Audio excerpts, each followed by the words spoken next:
Bonjour à toutes et à tous. Donc aujourd'hui, on va essayer de résoudre cet exercice. Donc on dissout 15 grammes d'acide éthanoïque et 11 grammes d'acide chlorhydrique dans 1 litre d'eau. Donc il nous demande de calculer la fraction et le pourcentage massique de l'acide éthanoïque et d'HCl et la fraction molaire de l'acide éthanoïque d'HCl exprimée en pourcentage. Donc tout d'abord, on va commencer par calculer la fraction massique de l'acide éthanoïque. Donc pour cela, comme on a déjà vu, on va appliquer la relation de la fraction massique, donc qui est égale à la masse du constituant concerné sur la masse totale de la solution. Donc pour cela, la masse de l'acide éthanoïque est connue, c'est 15 grammes. La masse d'HCl, c'est 11 grammes. Et pour la masse de l'eau, on a 1 litre d'eau qui pèse 1 kg, qui est équivalent à 1000 grammes. Donc, on va appliquer la relation.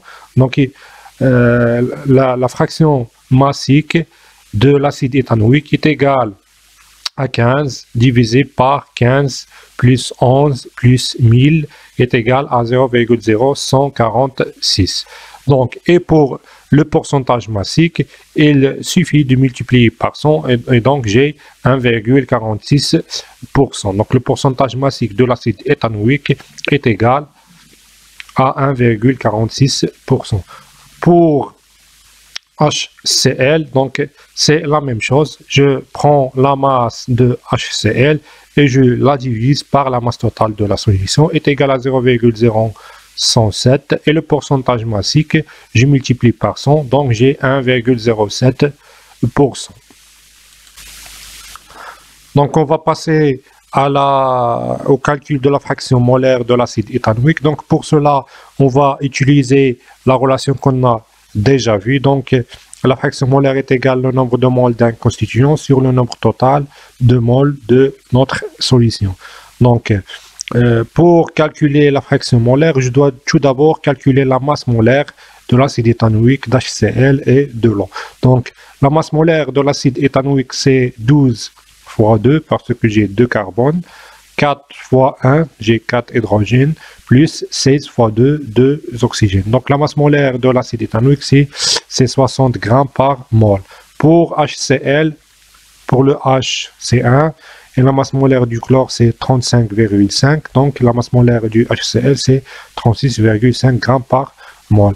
Et pour H2O, on a 2 hydrogènes plus un oxygène, donc 18 grammes par mol. Par la suite, je vais utiliser la règle de 3 pour calculer le nombre de moles. Donc, une mole de l'acide éthanoïque pèse 60 grammes. Donc, moi, je n'ai pas 60 grammes, j'ai que 15 grammes de l'acide éthanoïque. Donc, 15 fois 1 sur 60, c'est le nombre de moles de l'acide éthanoïque. Donc, 15 fois 1 sur 60 est égal à 0,25 moles d'acide éthanoïque. Donc, dans cette solution, j'ai 0,25 moles d'acide éthanoïque.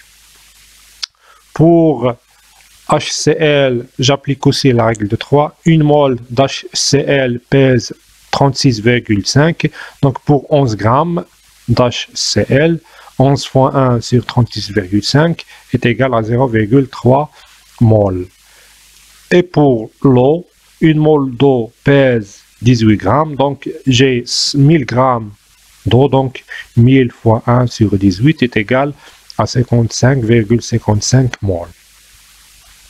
Donc pour calculer la masse, la fraction molaire, donc c'est le nombre de moles du constituant concerné, ici par exemple c'est l'acide éthanoïque, donc 0,25, divisé par le nombre total de moles. Le nombre total de moles, c'est l'acide éthanoïque, HCl plus l'eau.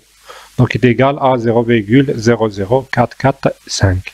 Et le pourcentage massique, le pourcentage molaire de l'acide éthanoïque, c'est 0,00445 fois 100 est égal à 0,45%. Et pour la fraction molaire d'HCl est égale à le nombre de moles du constituant qui est ici, l'HCl, donc 0,3, divisé par le nombre de moles de la solution est égal à 0,0537.